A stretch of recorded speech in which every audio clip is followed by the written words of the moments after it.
네, 오랜만에 말씀을 전하러 이 자리에 왔습니다. 아까 이지용 집사님께서 기도하시는 중에 하나님을 인정한다는 말씀을 하셨는데, 그런 고백을 해주셨는데, 제가 요 근래 이 말씀을 준비하면서 이 말씀 가운데 그런 그 스토리와 감동들이 제 마음에 좀 젖어 있다 보니까 그 고백이 좀 제 마음을 후벼파는 것 같습니다. 그래서 정신을 잘 차리고 이렇게 말씀을 전해야 되는데 지금 약간 시작부터 위기가 좀 왔습니다. 저희 오늘 원망하는 신앙생활이라는 제목을 가지고 하나님 말씀을 좀 나누고자 하는데요. 설교 제목이 조금 이상하죠. 설교 제목이 원망을 하려는 건지 원망을 하지 말라는 건지, 신앙생활 하다 보면은 원망을 하게 된다는 건지 좀 난해하실 수 있을 것 같습니다. 제가 약간 좀 의도를 한 건데요. 저는 영혼 없다는 소리를 좀 많이 듣습니다. 제가 장난으로 이렇게 영혼 없는 표정을 짓거나 장난으로 영혼 없는 그런 농담을 많이 하기도 하는데요. 어쨌든 굉장히 많이 듣습니다. 영혼 없다는 소리를 굉장히 많이 듣는데, 제가 나중에 주님 나라에 가서 만나고 싶은 인물이 2명 있습니다. 그 중에 한 명이 오늘 제가 소개하고자 하는 욥이라는 인물입니다. 제가 욥을 나중에 꼭 만나고 싶어하는 이유는 제가 어릴 적에 성경을 읽다 보면 지금은 그냥 펼쳐놓고 주로 통독을 하는데요. 어릴 때는 성경 펼쳐서 어디 읽지라고 이렇게 생각을 하면은 한 10번에 8번, 9번은 항상 욥기로 왔던 것 같아요. 어디를 읽어야 될지 모르겠다 싶을 때는요. 그러다 보니까 사람을 자주 만나면 정이 들듯이 저는 그 욥이라는 인물에게 좀 친밀감을 느끼는 것 같습니다. 그런데 이 욥이라는 사람도 참 고달픈 인생을 살았는데, 이 욥기라는 책 자체도 좀 난해하지는 않으신가요? 이 욥이라는 인물이 워낙에 되게 특별한 혹은 특이한 삶을 살았기 때문에 우리에게 낯선 인물은 아닐지 모르겠지만, 욥기라는 책은 다소 조금 낯설기도 하고 읽다 보면은 뭔가 물음표가 생기게 되는, 결론도 뭔가 조금 물음표가 사라지지 않는 그런 책으로 조금 유명한 걸로 알고 있습니다. 그런 것처럼 이 욥기는 이해할 수 없는 고난 혹은 이해할 수 없는 인생 혹은 좀 납득되지 않는 그런 관계를 말하고 있지 않나 싶습니다. 살다 보면 이유 모를 다양한 환난이 찾아올 때가 있는 듯 합니다. 예수님을 믿는 우리나 예수 믿는 사람들은 보통 이럴 때 기도를 하죠. 피난처가 있다라는 말일 것 같습니다. 피난처에 가서 이렇게 기도를 하는데, 어떨 때는 기도를 한다고 사실 달라지지 않을 때가 있지는 혹시 않으신가요? 저는 제 삶을 뒤돌아봤을 때는 달라지지 않은 경우가 훨씬 더 많았던 것 같습니다. 그렇다면 기도는 도대체 어떤 능력을 가지는가? 기도는 능력이 있기는 한 건가? 라는 의문이 좀 생기기도 합니다. 그것에 대해서 사도 바울은 이렇게 말하는데요. 저희 로마서 5장 저희 같이 좀 보고 싶은데 한번 띄워주실 수 있으실까요? 로마서 5장 1절에서 11절을 저희 천천히 한 목소리로 처음부터 끝까지 한번 좀 읽어보도록 하겠습니다. 앞에 다 준비되셨으면 다 같이 한 목소리로 좀 읽어보겠습니다. 시작.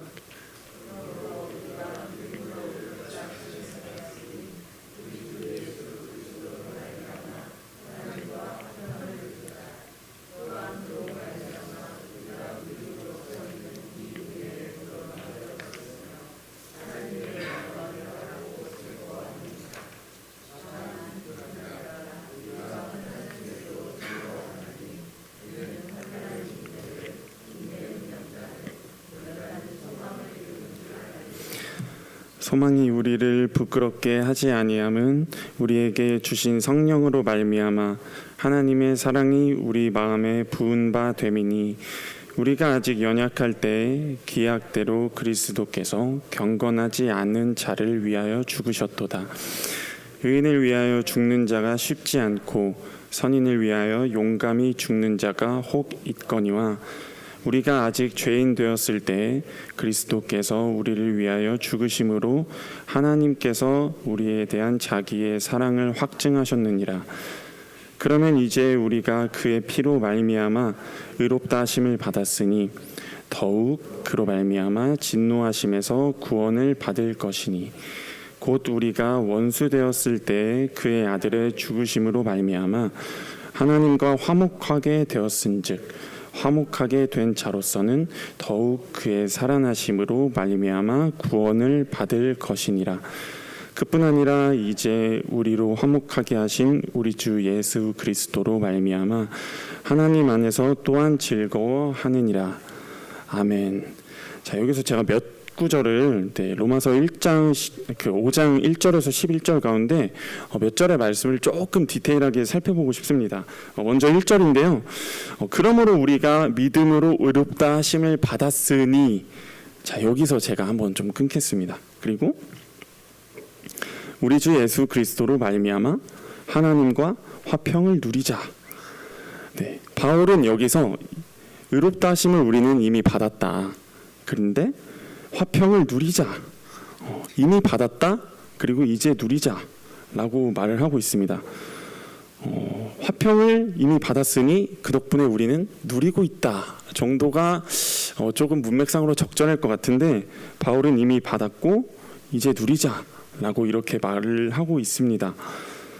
밥을 먹었으니 이제 배부르다가 맞는데 밥을 먹었으니 이제 배부르자, 조금 이상하지 않나요? 네. 그리고 9절 말씀을 저희가 한번 좀 보고 싶은데요. 예수가 우리를 위해 죽어주셔서 의롭다 하심을 받았다. 그런데 더욱 그로 말미암아 진노하심에서 구원을 받을 것이니, 이미 우리는 의롭다 하심을 받았는데 더욱 진노하심에서 구원을 받을 것이 남아있다라고 바울은 얘기하고 있습니다. 분명히 우리는 예수를 믿으면 구원을 받는다고 배웠는데 바울은 여기서 뭐라고 합니까? 예수를 믿고 받을 구원이 남아있다라는 겁니다. 예수를 믿었고 구원받을 것이 남아있다. 그러면 지금 우리는 그 중간에 있다는 말이지요. 사실 이게 조금 어렵기는 하지만 저는 꽤나 공감이 되는 것 같습니다. 왜냐하면 예수를 믿었다고 모든 게 해결되지 않았기 때문입니다. 구원받을 우리에게 받을 구원이 있다. 그렇다면 바울은 이 과정이 남아있다. 지금은 우리는 예수를 믿었고 받을 구원이 더 남아있다. 그 안에 과정이 있다 라고 얘기를 하는 듯합니다.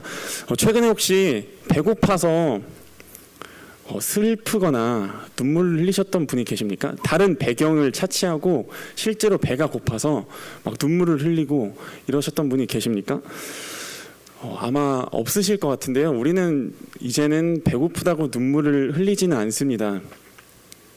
그러나 갓난아기들은 배고프면 웁니다. 그렇죠? 네. 아주 서럽게 울죠. 사실 저는 제가 갓난아기 때가 기억이 잘 안 나지만, 네. 갓난아기들은 배고프면 아주 서럽게 우는 모습을 보곤 합니다.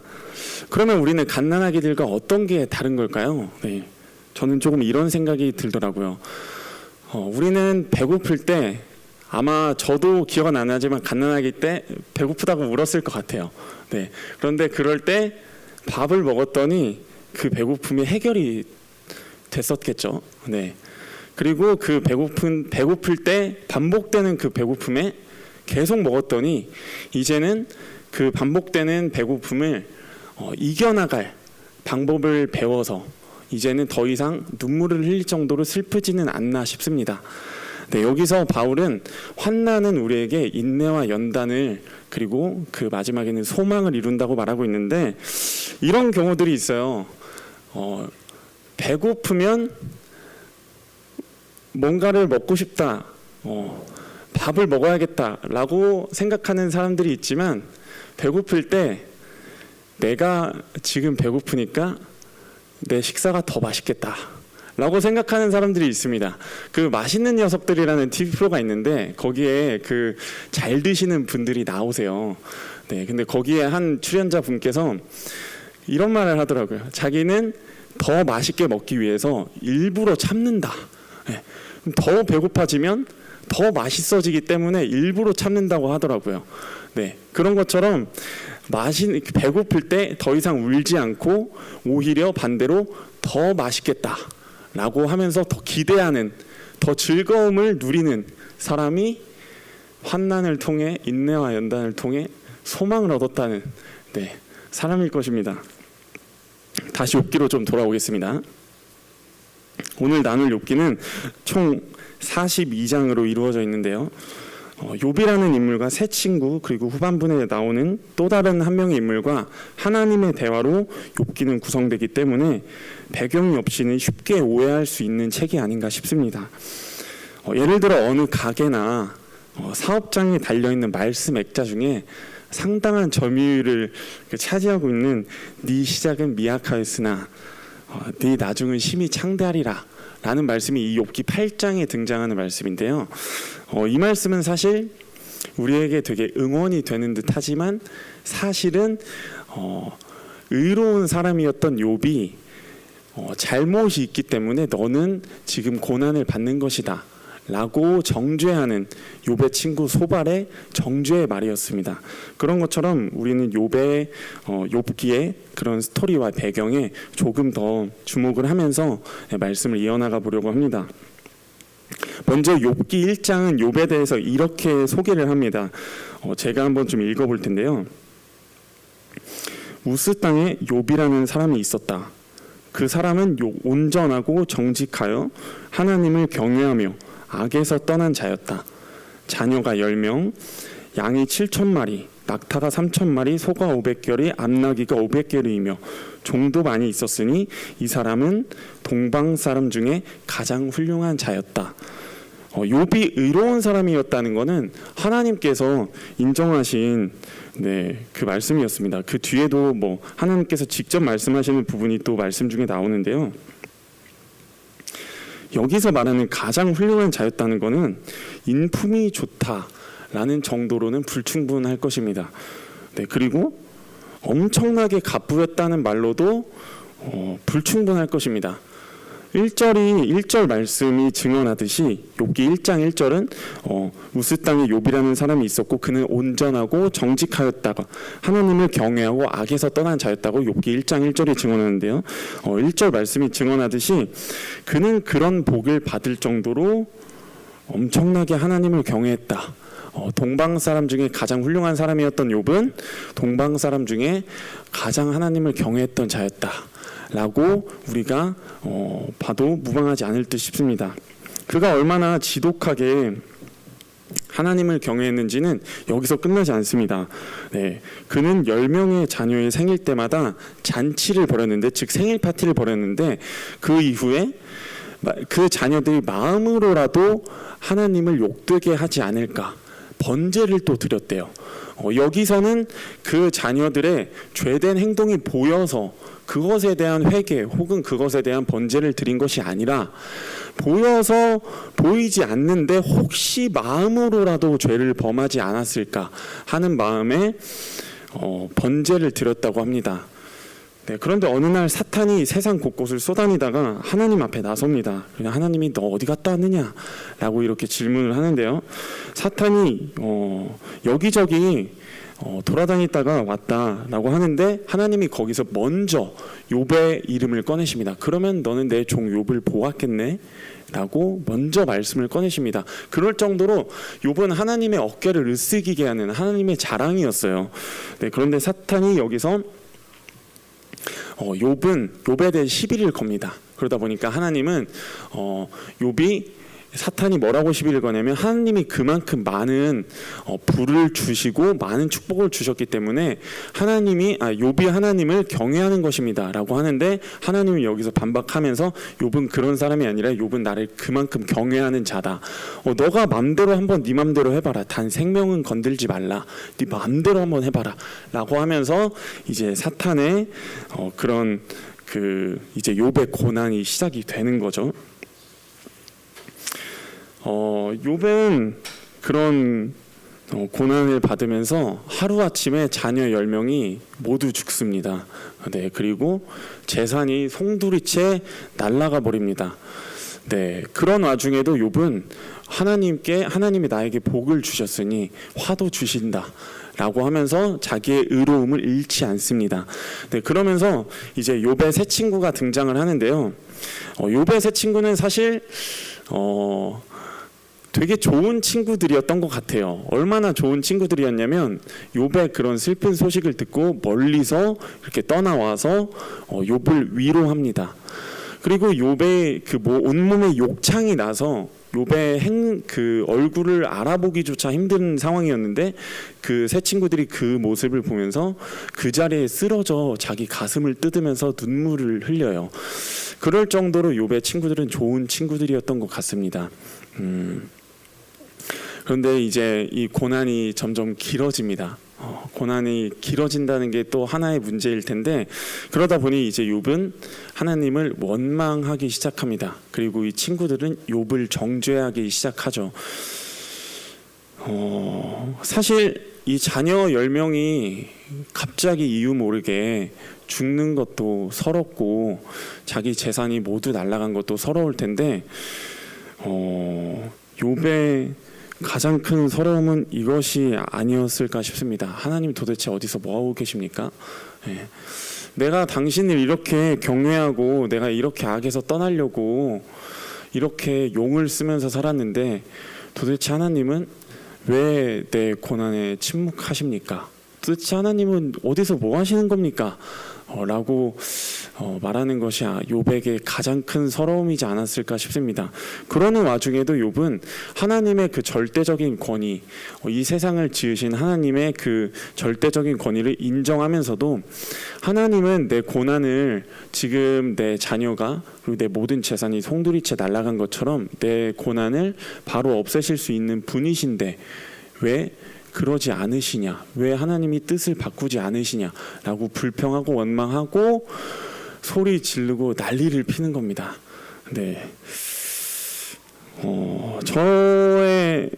제가 어린 시절 얘기를 오늘 몇 차례 하는데요. 저는 그 어린 시절에 이상하게 하나님에 대한 그 겁이 많아가지고 원망을 잘 못했습니다. 이렇게 원망하는 마음이 들어도 제가 항상 기도를 할 때 이렇게 피난처에 나가서 용 쓸 때 저는 원망하지 못하고 하나님의 뜻을 믿습니다. 그걸 기대합니다 라고 하면서 그 시간을 많이 보냈던 것 같습니다. 또 돌아보면 그게 저의 거짓된 고백은 또 아니었던 것 같아요. 생각해보면. 그런데 그것보다 더 감당할 수 없는 고난이 찾아오니까 하나님께 할 말이 없더라고요. 기쁘다는 말이 안 나오니까, 감사하다는 말이 도무지 할 수 없으니까 하나님께 할 말이 없더라고요. 원망은 또 못하겠고. 욥의 모습과 저의 모습은 많이 다른 것 같은데 저는 어느 날 이런 생각이 한번 들었습니다. 과연 내가 하나님과 그만큼 영혼을 나눌 정도로 친밀한 관계인가? 라는 의심이 저에게 들기 시작했습니다. 그러더니 이제 또 욥의 그런 원망하는 모습에 좀 더 주목하게 되지 않았나 싶은데요. 그렇게 욥의 고난은 끝나지 않습니다. 계속 끝나지 않습니다. 그러다가 엘리후라는 사람이 갑자기 등장해서 새 친구의 정죄마저도 버거워 죽겠는데 엘리후라는 사람이 갑자기 어디서 등장해가지고 욥 너도 잘못됐고 욥 친구 3명 니들도 잘못됐다 이러는 거예요. 갑자기 안 그래도 서러워 죽겠는데 어디서 뭐가 튀어나와가지고 막 이렇게 다 싸잡는 겁니다. 그러는 와중에 드디어 하나님이 등장합니다. 그게 저희가 오늘 읽었던 욥기 38장의 말씀인데요. 저희 욥기 38장의 말씀을 다시 한 번만 좀 읽어보도록 하겠습니다. 혹시 좀 띄워주실 수 있으실까요? 네, 앞에 혹시 보이시나요? 네, 욥기 38장의 말씀을 저희가 다 같이 천천히 한번 읽어보도록 하겠습니다. 자, 준비되셨으면 시작.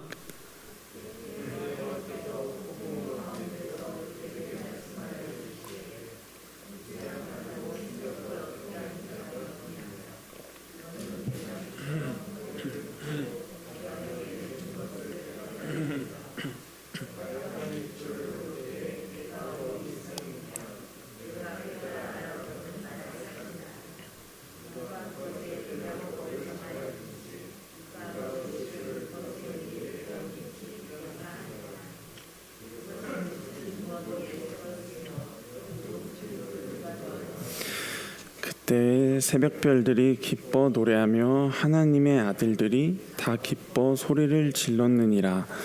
아멘. 저희 보통 이런 상황에 우리가 아는 하나님이라면 욥아 괜찮니? 하면서 좀 토닥토닥 해주시면서 내가 너와 함께한다. 이제 내가 너의 고난을 좀 끝내줄게. 고생 많았다. 이런 말씀을 좀 해주셔야죠. 네. 그런데 하나님은 여기서 이제까지 잠잠하시다가 대뜸 하신다는 말씀이 내가 세상을 지었을 때 너 뭐 했냐? 라는 겁니다.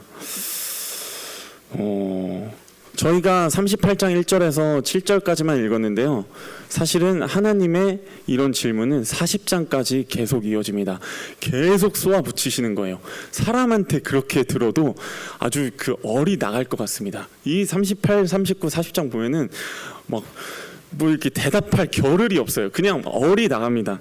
네, 그런 장면인데 이러한 하나님의 반응에도 불구하고 우리에게 희망이 있는 건 하나님께서 그렇게 원망하고 불평하던 욥에게 입 다물으라고 말씀하지 않으신다는 겁니다. 하나님께서는 여기서 욥에게 대답해봐라. 풀어야 할 오해가 있고 너가 더 알아야 된다. 더 배워야 한다는 게 있다는 거예요. 욥아, 나 하나님은 네 아버지는 세상을 지었다. 너 그때 뭐 했느냐? 라고 하면 여기서 뭐 어떻게 대답을 해요? 태어나니까 세상이 지어져 있는데. 네, 그렇게 38장, 39장, 40장에 하나님께서 자기의 하나님의 그런 크심을 보이시더니 욥은 그렇게 억눌려 있던 감정에 한마디도 하지 못하고 하나님의 그 크신 하나님의 그 놀라우심에 압도되어서 아무 말도 하지 못합니다. 그러더니 그렇게 원망을 많이 하던 욥이 한순간에 이렇게 고백을 합니다. 이제는 지금까지는 하나님을 소문으로만 들었다. 지금까지는 하나님을 내 귀로만 들었지만 이제는 내가 눈으로 하나님을 봅니다. 내가 티끌 가운데 내가 죄 가운데 회개하나이다. 라고 그렇게 원망하던 욥이 한순간에 엎드려집니다. 지금까지는 성경을 통해서 글로만 당신을 알았는데 지금은 내가 머리로만 하나님의 말씀을 알았는데 이제는 내가 내 눈으로 당신을 겪습니다. 이제는 내가 내 눈으로 당신을 봅니다. 라는 고백을 이제 그 원망과 불평 끝에 비로소야 욥이 고백하게 됩니다. 저희 마태복음 7장 21절에서 23절 말씀을 다 같이 한번 좀 읽어보고 싶은데요. 네, 앞에 화면에 아마 나올 것입니다. 네, 보이시죠? 준비되셨으면 같이 한번 읽어보도록 하겠습니다. 자, 준비되시면 시작. 나더러 주여 주여 하는 자마다 다 천국에 들어갈 것이 아니요 다만 하늘에 계신 내 아버지의 뜻대로 행하는 자라야 들어가리라.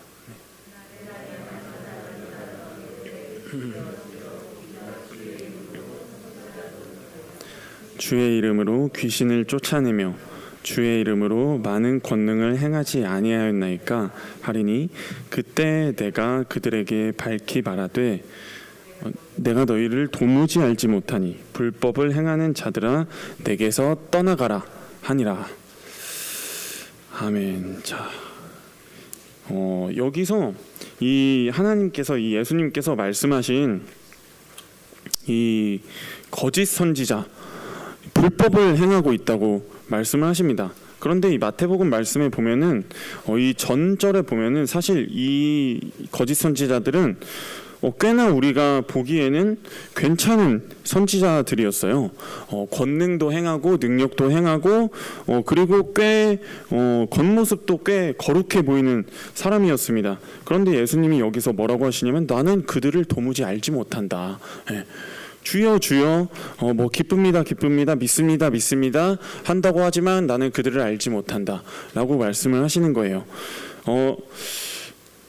열매를 말씀하시면서 주여 주여 하는 자마다 나를 다 천국에 들어가지 못하고 그 이유는 내가 그들을 알지 못하기 때문이다 라고 말씀하시는 겁니다. 열매가 열매 닿으려면 우리 나무에 붙어 있어야 되잖아요. 그런 것처럼 그 나무에 붙어 있어야 되는데, 나무이신 우리 그 예수 그리스도께 붙어 있어야 되는데 이들은 붙어 있지 않다라고 그렇게 말씀을 하시는 게 아닌가 싶습니다. 열매가 붙어 있으려면, 우리 나무에 딱 붙어 있으려면 태풍이 불면은, 열매가 붙어 있으면 태풍이 불 때 날아가는 열매들이 많습니다. 더 심한 태풍이 올 때는 더 많이 날아가고 그런 열매들은 이제 산산조각이 나는 열매들이 많죠.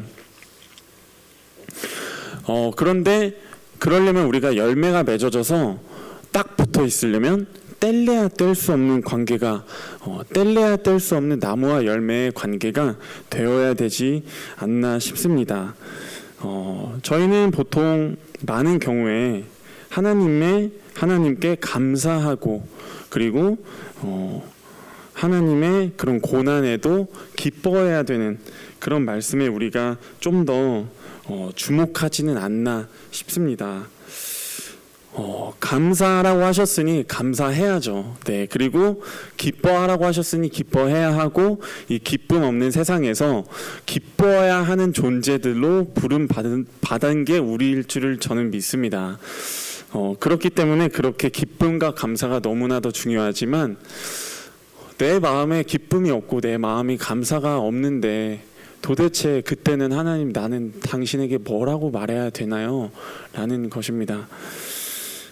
저는 오늘 이런 그 욥기 말씀을 나누면서 이런 말씀을 나누고 싶습니다. 원망하십시오. 네, 그리고 불평하십시오. 네. 기쁨이 없고 감사가 없을 때 기뻐하지 마시고 감사하지 마시고 가슴을 뜯으면서 울며 불며 따져야 됩니다. 한 원로 목사님께서 이런 말씀을 하시더라고요. 이런 원망하는 일을, 이런 불평하는 일을 엄마가 있는 사람이라고 표현을 하시더라고요. 맞습니다. 진짜 그런 것 같아요. 우리는 친해질수록 싸우는 것 같습니다. 적당히 친한 사람들에게는 좋은 말밖에 못하는 것 같아요. 그런데 친해질수록 싸웁니다. 그리고 엄마한테는 원망만 하다가 임종 앞에서 이렇게 말해요. 다음 생에도 내 엄마가 되어주세요 라고 우리는 평생 원망하고 불평하다가 그렇게 말합니다. 이게 죽음도 끊을 수 없는, 뗄래야 뗄 수 없는 관계가 아닌가 싶습니다. 제 친구들 중에 아이를 낳고 육아를 이제 시작하는 친구가 덜어 있는데요. 네, 제 친구들은 그 애 낳고 키우는데 저는 뭐 하고 있나 싶기도 합니다. 네, 제가 육아를 직접 해보지는 않았지만 그 친구들이 보기만 해도 너무 대단해요. 아마 저는 양육을 받기만 해보고 양육을 해보지는 않았지만 아마도 양육을 받는 자보다 양육을 하는 부모가 더 힘들 거라고 생각합니다. 제가 해보지는 않았지만 직접 해보면 아마 그거를 더 뼈저리게 느낄 거라고 저는 조금 생각을 합니다. 양육을 하는 그런 부모님들을 보면은 때때로 이런 모습을 봅니다. 양육받는 아이가 넘어져서 일어나지 못하고 있을 때 아이를 직접 가서 일으켜 주면은 아마 그 부모님들도 편하겠죠. 네. 그런데 아이가 일어나지 못하는 와중에 일어나려고 애쓰고 용쓰고 울며 불며 따지고 엄마를 찾는 와중에 저 멀리서 그 모습에 가슴 아파하며 그리고 응원하며 바라만 보고 있는 그 양육자, 즉 부모님의 모습을 본 적이 있습니다. 아마 아이가 자라기 위해선, 아이가 더 크기 위해서는 그 울고 불고 하는 아이의 그런 자라나는 과정을 때로는 지켜만 봐야 하는 그런 과정이라고 생각하기 때문에 직접 가서 일으켜 주지 않는 것이 아닐까 싶습니다. 그런데 사실은 저는 제가 양육받을 때 모습을 생각해 보면은 저는 사실 기억이 잘 안 나요. 그런데 부모님들은 그 시간을 아마 기억을 하실 것 같습니다. 그런 것처럼 양육받는 자보다 양육하는 분이 더 힘들고 더 많이 참고 더 많이 아파하고 견디고 있지 않을까 싶습니다. 하나님은 지금도 우리에게 그 양육을 멈추지 않고 계시리라고 생각합니다. 그분은 우리의 아버지이시고 그분은 우리의 양육자이시니까요. 네, 하나님이 욥의 고난을 다 알고 계셨습니다. 하나님의 욥의 고난을 다 알고서도 방관하고 다 알시면서도 지켜보고만 계셨던 것처럼 그의 원망과 불평을 다 삼키셨던 것처럼 우리 눈엔 그가 보이지 않아도 하나님께서는 그의 양육을 멈추지 않으시고 함께하고 계십니다. 혹시 환난이 있으십니까? 지금 이유 모를 환난이 혹시 지금 그 고난 가운데 계십니까? 기뻐하시지 마시고 감사하시지 마시고 도와달라고 하나님 도대체 뭐 하시냐고 불평하시고 가슴을 뜯으시고 하나님과 지지고 볶는 시간을 가지시기를 예수님의 이름으로 축복합니다. 지금은 비록 알지 못하고 너무나 답답하고 불평밖에 내 마음에 없지만 그 시간을 통해 우리가 성장하게 되어서 오늘 욥이 고백한 오늘 본문 중에는 없지만 그 원망과 불평과 그 원망과 불평의 배경 안에 하나님을 만나면서 비로소 내가 이제는 지금까지는 귀로만 듣던 당신을 이제는 내가 내 눈으로 봅니다. 그리고 내가 티끌과 재 가운데 주님께 더 나아가겠다 회개했던 것처럼 우리 모두가 그 시간 가운데 더욱 성장하게 되어서 욥의 하나님 그리고 다윗의 하나님 그리고 어떤 성경 인물의 하나님이 아닌 나의 하나님이라 그렇게 고백하게 되는 그런 시간이 그런 하나님의 축복이 여러분들께 있으시기를 예수님의 이름으로 축복합니다. 그리고 반드시 그 축복이 있을 것입니다. 하나님께서 지금도 살아계시고 여러분을 양육하시고 함께 하시기 때문입니다. 저희